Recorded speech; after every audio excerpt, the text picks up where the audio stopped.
morning. This is Michele Hughes from Ageless and Timeless. Today we have a very special guest, and as you know, we have talked in the past about our spiritual journeys, and that this is one of the methods that we're going to create for ourselves in terms of our objective to live the best version of ourselves and the most blissful life possible. Our guest today has a journey to describe to us that will be very interesting and inspiring to all of us. His name is KJ Lavin, and he is from Houston, Texas. He began his career, lo and behold, in the pharmaceutical industry, and has made that journey from pharmaceutical executive to spiritual coach, teacher, author. He has just written a book called Why Is Your Reason for Being? And he's going to talk about that today on our podcast so that you'll have an understanding of what motivated him to create this book and how he's going to take this into the future. He has a plan to do a trilogy. So this is the first of 3 books that he will be using to teach us, and himself, of course, because we learn from what we do, and we are often our own greatest teachers. So, KJ, I'd like to introduce you and welcome to Ageless and Timeless. Well, thank you so much for that introduction, Michele. And yes, I'm happy to be here, and it's an honor and a privilege to share this moment with you and your audience. And as you said, I'm looking forward to share things that can help not only myself, but others as well. So thank you for that. Well, you're so welcome. Well, why don't you tell us more about how you have come to this journey and what have been the key turning points in your life to create where you are today? Yes, sure. So let me just say that it wasn't easy being a pharmaceutical executive and an athlete at the same time. And I guess just to kind of give you the strategy or the following that I had with where I am today. In grade school, I played a variety of sports, and during our annual spring football training during my junior year in high school, we were lifting weights one day, and someone left a copy of a muscle magazine on the floor. So naturally, I picked it up and was immediately consumed by something that I had never seen before. I mean, we're talking about bodybuilding pictures of Arnold Schwarzenegger, Robbie Robinson, Frank Zane, and others. And so as a young, impressionable teenager, that moment grew into a passion for, I guess you could say, pumping iron and the goal of becoming a professional bodybuilder. But it would have to be in tandem with my corporate aspirations. And so once I finished college, my ambitions of becoming a professional bodybuilder continued along with moving up the corporate ladder. So pharmaceuticals was a natural fit, as I was accustomed to looking at the body as a physical, mechanical material, if you will. So again, sitting in boardroom meetings and having to explain why I have to eat 6 times a day and drink so much water, at times it was a little challenging. But what I started doing was inviting my coworkers to workouts and my contests, so to give them a different level of appreciation. And not that I needed that, but it always helps to show rather than tell. So in that sense, what sparked my spiritual journey? Michele, it's a moment etched in my mind. I was lying in the emergency room bed with excruciating pain in my lower back, thinking about how fragile and unpredictable life is. And the diagnosis was I was focused on my career and had taken my eye off what matters, my physical and mental well-being. And there was a phase in my life where every waking minute until bedtime was dedicated to my career, and nothing was dedicated to the routine I had had for years each week, which included working out, relaxing with friends, and putting work aside on the weekends. That was a huge mistake. And the prognosis was if I didn't want to end up back in the emergency room, I needed to resolve the disconnect between what was in my heart and what was a reality. And that disconnect was having a negative effect in all the dimensions of my life. And so it was at that moment that I made the decision to begin a new and exciting journey of living a life I truly see, designing my life so it makes sense to me. And like many listening to this podcast today, instead of me programming my life, life was programming me. And it was a conundrum which kept me delaying being in alignment with who I am. Because the reality is this: you don't get in life what you want. You get in life what you are. So this untimely experience had a profound impact on me and my life. It helped me define what matters to me. It helped me to begin my journey of transformation. And what I discovered personally while convalescing in the emergency room is that when you interfere with the natural flow of your body, mind, and spirit, you not only compromise your ability to tap into your potential for all that you're capable of doing, but you also compromise your ability to live a harmonious life, a life of well-being, mentally and physically. It was Henry David Thoreau who said, "Oh God, to reach the point of death only to realize I have never lived at all." It was this self-awareness that hit me. If I continued on the same path I had been traveling, I would likely look back one day with regret for having lived a less than fulfilling life. That's when I began wondering, how many other people are there in this world who are living a life of what appears to be happiness and success, but feel there is so much more in them, to live a life of participation rather than accumulation. And so the question for all of us individually is, what matters to you? What's most important to you compared to how you're living? Shift that in order to live consistent with what matters to you. What matters to me is living in alignment with my heart's desire to help people engage their inner truth, why they are here, to inspire them to make the connection between their happiness and sharing their unique gift with the world. That the freedom, the happiness, safety, and security we all long for lies in our commitment to do what life has given us to do, respectively.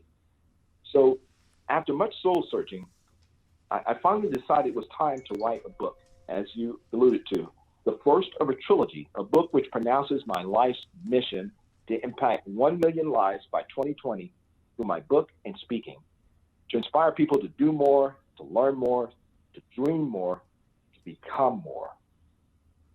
So that's been my journey to this point. Well, I am breathless listening to that, because that is, first, those are awesome intentions, and you've set your intentions. Obviously that means they're going to be fulfilled, because you will not give up. I know that about you already. Thank you. You mentioned three words that you feel are critical, and I believe that was choice, chance, and change. Would you explain how those three words will play a role in what you just described? Yes, so I guess in picking up with what I just said, my model of how I view the body changed in terms of just seeing it as a physical, mechanical material. And it came to be where now I realize that the model is basically understanding that the body is a form of modified consciousness, and that pure consciousness is the highest intelligence for self-regulation and healing. So it's the choices you make from within and allowing yourself not to be influenced by external factors, because when you start to live from your true self, you're able to take the chances to make the changes. Because I say that in the sense that if you devote most of your attention to gaining external factors, such as a bigger house, nicer car, more money, and don't get me wrong, those things are great. I've experienced that. I love that. But if you focus all your attention and abilities on that, then it takes away from your true self, which is the source of all wealth, abundance, and everything else in the physical universe. So really, it's about tapping into your spiritual being. We are spiritual beings having a human experience, not human beings having a spiritual experience. So from that precipice, it is a situation where you have the ability to tap into your inner wisdom, the spiritual side of you, to give you the momentum you need to make the changes based on those choices. from within. So you mentioned another concept that aligns with that, called transforming mediocrity into greatness. I believe that's part of your beautiful book. Can you Thank you. elaborate on that concept as well? Yeah, so I guess when you look at it in terms of what message I would like to convey to people, is that there are two fundamental messages in my book that I expound on, and that is, the first: the more you give, the more value you create for others, the more fulfilling and enriching your life becomes. The second is, when you retake control of your life and transform it, that's when you make a decision to make the commitment not to interfere with the natural flow of your body, mind, and spirit. So in the book, I illustrate why it's necessary that you avoid interfering with that natural flow of your body, mind, and spirit. To that end, the greatest source of unhappiness is self-unhappiness. External factors are not the primary source of unhappiness. The primary source of unhappiness comes from the inside again. And so when you talk about transforming mediocrity to greatness, it really is about perception and expectation. And I want to say this right now, Michele. I love the title of your podcast, Ageless and Timeless. And I say that because scientific research continues to arrive at a better understanding of the inseparability of the body and mind. In fact, a landmark study called Counterclockwise by Harvard psychologist Ellen Langer showed that the so-called irreversible signs of aging, including deterioration in hearing, vision, manual dexterity, muscle strength, memory, all could be reversed through psychological shifts in awareness and increases in physical and mental activity. Now, this is not a metaphoric phenomenon. This is measurable in terms of aging biomarkers: bone density, muscle strength, fat content, immune functions, cholesterol ratios, and so on. So these biomarkers can be slowed and even reversed by getting enough sleep, eating right, and of course, physical activity. What that does is it allows us to reset our biological clock. So in other words, it's about creating a body-mind impact that sets you up to grow optimally, psychologically and physiologically, to connect with your life's purpose. That's what it means to go from mediocrity to greatness. And many people fail to make the measurable connection, not metaphorically, but biologically, between what is happening with their minds and what is happening with their bodies. And to give you an example, anti-aging experts share that what we consider aging, things such as bad joints, feebleness, and ill health, reflect a system that is deteriorating not by age, but other vices. And that can include poor nutrition, bad habits, stress, and more. So to your question, it really is about the inseparability of the body, mind, and spirit in order to tap into the greatest part of you to pursue and, of course, achieve all the things that you were meant to while you're here. So, KJ, happiness is so elusive for so many people. And you tapped into Ageless and Timeless immediately with defining the purpose of your book and the purpose of your life. How have you been able to find your bliss, and how would you guide our listeners and viewers to that kind of effort that will help them to leapfrog some of the obstacles that prevent people from ever realizing happiness? Yes. So I believe the purpose of life, Michele, is the expansion of happiness. That's when you identify those things which bring the greatest joy to your life. That's when you're on the trail to discovering this inner truth, why you are here. And I have a simple exercise I use to help individuals identify what I call their happy space using a resource that I have implemented called a happy box. What I do is have individuals divide a sheet of paper up into 4 quadrants. The first quadrant is the question, what are you doing in your life that you want to? The second quadrant is, what are you not doing in your life that you want to? The third, what are you doing that you don't want to? And the fourth, what are you not doing and you don't want to? Now, the answers to boxes 1 and 4, they contribute to the quality of your life. Boxes 2 and 3 are compromising your life. So for me, again, I was compromising my mental and physical well-being. The question, what are you not doing in your life that you want to? Well, I wasn't working out, I wasn't eating right. And the other question was, what are you doing that you don't want to? Well, even though I was focused on the external factors of more money, bigger house, nicer car, working 7 days a week, not spending time with family, those are the things I didn't really want to do from a true self perspective, if you will. So what I do is allow people to see in black and white on paper where their happiness is, and if they're not there, what they should do to get there. This helps them, again, identify that happy space. And that's a start of what they need to do to transform their life to be in that space. So now you're touching on goal setting.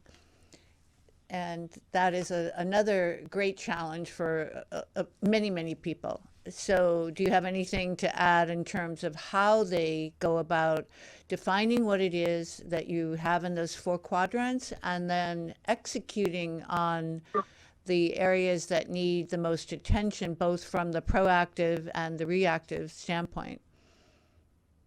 Yes.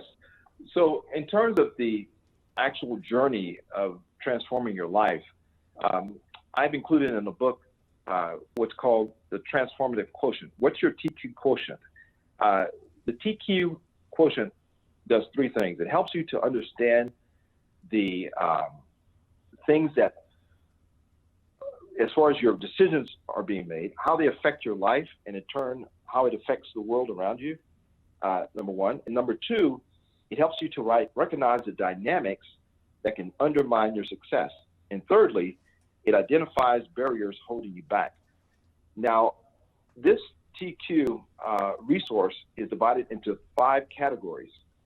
And each category is weighted to give you an idea of where you are based on where you want to be. The 5 categories include, number 1, questions about your attitude. The second is individual capacity. The third is getting there. The 4th, leadership and empowerment. And the 5th, body, mind, impact. So all of those categories were developed based on my experience in my journey, and also some of the most transformative figures we've known in the world, from Oprah Winfrey, Steve Jobs, Muhammad Ali, Arnold Schwarzenegger, Michael DeBakey. So all of this was something that I developed based on what I researched to help people, again, understand where they are in order to get to where they want to be. It's a process. Nobody can say, well, I'll just flip the switch and, tomorrow I'll be happy. It takes time. Well, also, I think, excuse me for interrupting, but I also noticed that people tend to look in the rear view mirror instead of at the windshield. The windshield is much larger than the rear view mirror. However, people are crippled by their past very often, and it encumbers their present and, of course, the future. So is there any is there any secret sauce to learning from the past, learning from our failures, but not letting failure cripple us? Right. So I guess I like to refer to one of the greatest scientists, I think, of the 20th century, Albert Einstein. He had a profound thinking about time when he said the distinction between past, present, and future is only the stubbornly persistent illusion. So go past the illusion and you realize two amazing things. The first is you are the master of time because your beliefs, attitudes, and lifestyle choices alter all the effects of time. The second amazing thing is if the past, present, and future are illusions, you're timeless. And, I think what we all need to keep in mind is the mastery of time is a body-mind project because both are involved in how you experience and process time. To your question, a lot of times people have this idea of life in the past, as you mentioned, or in the future. But rarely do they have their sense of being in the moment. That's where you make changes. That's where, in the present moment, that's where change can occur. That's where illusions can fall away. And that's where transformation takes place. You say, well, what is present moment? What is living in the now? Let's talk about that. Being present is about getting real. And that's why intense experiences feel larger than life. For example, soldiers, they speak of being intensely alive in battle despite their fear. Or lovers, they look at ordinary life as dull and colorless compared to the bliss of being with their beloved. You ask, well, what shifts? Well, what shifts is our relationship to the here and now. Love, excitement, insight, creativity, joy, awe, inspiration, they all compel us into the present. And when they do, we can't help but ask, well, why did we ever leave? And one answer, Michele, is that outside these experiences being intensely present, we step from the present moment and fall into a state of illusion. See, the present moment is always here with us, like I said, because it's who we are. And the chief illusion that draws us out of the present moment is the belief in the false present. For example, our regrets, our memory, feelings of sadness, that all fills up the present moment. So what you're doing is actually projecting a fantasy that has no relation to what is actually before you. That's the first illusion. The second illusion is that you're creating change by escaping the here and now. And the prime example of that? It's worry. Chronic worriers believe that somewhere deep down inside, they are protecting themselves by anticipating what might go wrong. So in saying that, the restless worrying mind, it creates an illusion instead of seeing present reality. It misses the opportunity to create change, and instead, it dwells on the fantasy of change. And with that, again, present awareness is the only place where change can occur and where illusions can begin to fall away. So that expression, the past is a canceled check, the future is a promissory note, and the present is a gift, and that's why it's called the present. And so yes. I can't remember who said that, but it's very, very true and very consistent with what you just said. So how, if we get to that moment of the present and we are really feeling it in the sense of our authenticity and our joy and our awareness of everything that's around us, then in many ways we've conquered the demons that have been part of our past. And so I think you've just provided a description of how that can feel, how that can happen, and how that can feel. So in your book, and by the way, I received your book and I cannot wait to read it. It just looks so enticing. First, tell us what the cover is meaning, and what the title means as well. So if you could take a moment just to explain those two. Okay, so in talking about the title, why is your reason for being? Well, it said the two most important moments in your life are the day you were born and the day you find out why. Each of us is a unique strand in the intricate web of life, here to make a unique contribution. And so woven every fiber of our being, notice being, is our divine purpose, our distinctive essence, waiting, even longing to be expressed as a gift to the world and ourselves. And so, Michele, it was interesting to see so many similar titles on body, mind, and spirit. And like all authors, I wanted my book to stand out with a unique title that answers a question.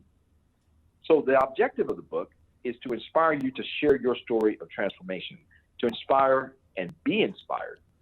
The book offers you why it's possible to live the life you seek, why it's necessary to discover your true calling, and why it's worth it to share your greatness.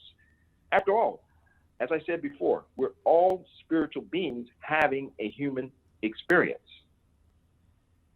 That was my, I guess, way of defining what I wanted my book to present to people. Those three whys: why it's possible, why it's necessary, and why it's worth it. As far as the cover, over the time that I had began my journey, I started researching different ways of that symbols have affected ancient civilization, which of course even today still affects us, even though we may not be conscious of it. So on the cover, the triangle intertwined with the circle, that represents the unity of our souls, because we're all connected. That is the genesis of each and every one of us. And so the triangle is the gateway, the circle is the connector. The stardust that you see on the book cover is what our physical bodies are made of, which includes self-awareness. And our bodies were manufactured in the crucible of stars millions of years ago. So spiritual connection is best illustrated through the vast legacy left on stone in ancient Egypt called hieroglyphs. And I'm sure some, if not all of your listeners like yourself are familiar with that. Hieroglyphs emerged from pre-literate artistic traditions from Egypt from 3200 BCE to 400 ACE. And hieroglyphic triangles represent a merging of the spiritual and earthly realms. It's considered a spiritual triangle, or understood as symbolic of a gateway or door. And being spiritually connected not only puts you in a position to live the life you truly seek, but it also gives you the power for creating profound moments in your life. With practice, through meditation, prayer, keeping a journal, whatever you decide, you can keep your gateway open and maintain your spiritual connection. So it really is about living from your true self, your inner wisdom, your intuition, as some people like to call it, the third eye. That inner wisdom, which is, it provides you with infinite possibilities. Are there any tricks that I'm being rather simplistic, because I know that many people need to have habits, and habits are routines. And so I'm just curious to know if you have any little tricks, like when you get up in the morning, what are some of the things you wouldn't do that would detract, because they would detract from your spiritual quest? Let's start there. Okay, so I guess the main thing is to first be centered. If you can't feel that you're present in your body, you should center yourself by deep breathing and meditation. Because what meditation does, it gives you a direct experience of quietness without distracting. It allows you to be present in the moment. So I say all that to say that, what is it? What's my routine? What do I do for myself to keep me focused on the, I guess, present moment, if you will? That is, what served me well over the years is to try to get 8 hours of sleep every night, which sometimes is a challenge. When I wake up in the morning, I rate on a scale of 1 to 10. Am I rested? Am I joyful? Am I peaceful? Am I safe? Am I experiencing love? Then I introduce 4 intentions at the same time, feeling my body. Notice again, body and mind. The first intention, joyful. energetic body. The second, loving, compassionate heart. Third, reflective, alert mind. Fourth, lightness of being. And so only when you feel perfectly at home inside yourself does the present moment begin to unfold as a source of lasting fulfillment, where you need nothing outside yourself. That's a state of awareness, because the here and now is enough. So I say that to your question, what things can you do to not do in order to keep you on the path of fulfillment? I think a lot of times, again, it has to start with what makes you happy. That's where you start. If that makes you happy, then you have to build your everyday, your time that's consumed based on what that looks like. And when you do that, you're less likely to have interruptions or disruptions that take you away from that. So, like many things, it's not necessarily a secret. It's a process. And over time, as I think Jim Rohn said, success is practice discipline every day. If you allow yourself to practice and be persistent with that, then you become what you want to be. Right. I one of my favorite books ever is Eric Fromm, The Art of Loving. And in his book, KJ, he says, in giving we receive. Would you elaborate on that concept of in giving we receive as it relates to living your fullest, the best version of you and your fullest life? I know you've touched on it in your book, so I'd love you to talk about it a little bit. It's fulfilling and gratifying when I give a talk and people come up to me afterwards to share their personal stories, their hardships, their triumphs, the trials and tribulations. Or people I just happen to meet on the plane or at a seminar or just passing. I think what I'm finding is that most people are longing for belonging, one, and to know what direction their life should be in. And so these interactions tell me that people are endlessly searching for meaning and understanding to express their ideas, their feelings, and to know themselves. For me, my thing is, my purpose is to, again, allow people to engage their happiness and make the connection with their unique gift. Because, as I said before, I believe the purpose of life is the expansion of happiness. My wish is to impact 1 million lives by 2020. Whether it's that young kid who I provided some education as far as science, technology, engineering, and math, who said, I want to become an engineer based on some of the tasks we did in the class, or the woman who was working out and came up to me and said, thank you. And I asked her, well, what do you mean, thank me? Well, I heard you speak the other day and you really inspired me to look at my life in a different way and the new possibilities for it. And of course, I said, thank you for that. Or the gentleman who, was walking at the mall and recognized me from one of my speeches and said, hey, when are you going to come back and speak to us again? We want to hear you again. Those things are very fulfilling because it lets me know that I am touching people's lives in a way in which they want to make the necessary changes for their own lives.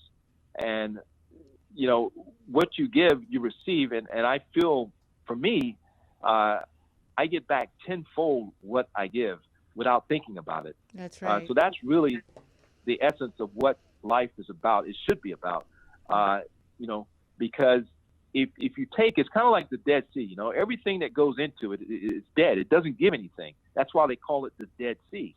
Well, a lot of people are living their lives not giving, and they're dead. They're and they just haven't been buried. But my thing is that I feel if you live your life in a way that shares your unique gift to elevate the human spirit, you're going to find fulfillment in a way that is unimaginable. And the more you share, the less you try to not share or keep it hidden, or just decide, oh, I'm not going to, participate in that, or I'm not going to give this idea or this thought or this answer. Then you're not only the one who's being less for it, but the universe is being less for it. We all, are sacrificed in that sense. Well, excuse me, Kate, you know the expression, the chain is only as strong as the weakest link, and you just described that in terms of how we are all interconnected, and our actions and behaviors and thoughts and all create that reality. Unfortunately, we have run out of time, but I know you wanted to offer a special gift to our viewers, for Ageless and Timeless viewers. So would you like to describe what that is? Yes, sure. So I would like to, offer you my book and give you a free gift in that same vein. So if you go to kjlevan.com, click on Claim Your Gift, put in the code Ageless, and you'll receive a free audiobook introduction.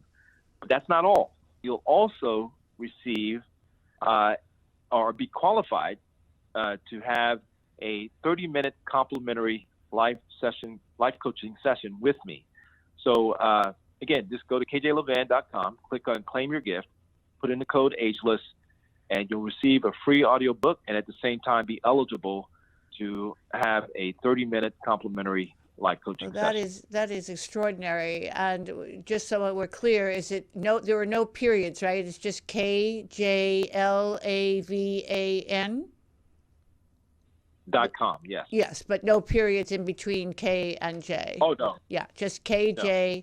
And then LAVAN, and then click the icon that says Claim Your Gift. And then you'll know that it's our viewers when they type in the coupon code Ageless. Correct.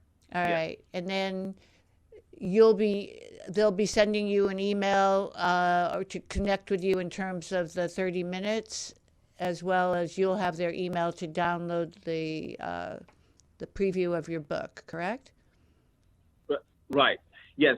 So basically they're going to get the paperback now. But shortly, they're going to be able to also download the ebook, which has not been published just yet. Oh, I see what you're saying. So they'll get a paperback, an actual hard copy in the mail? Yes. Oh my goodness, that is just amazing.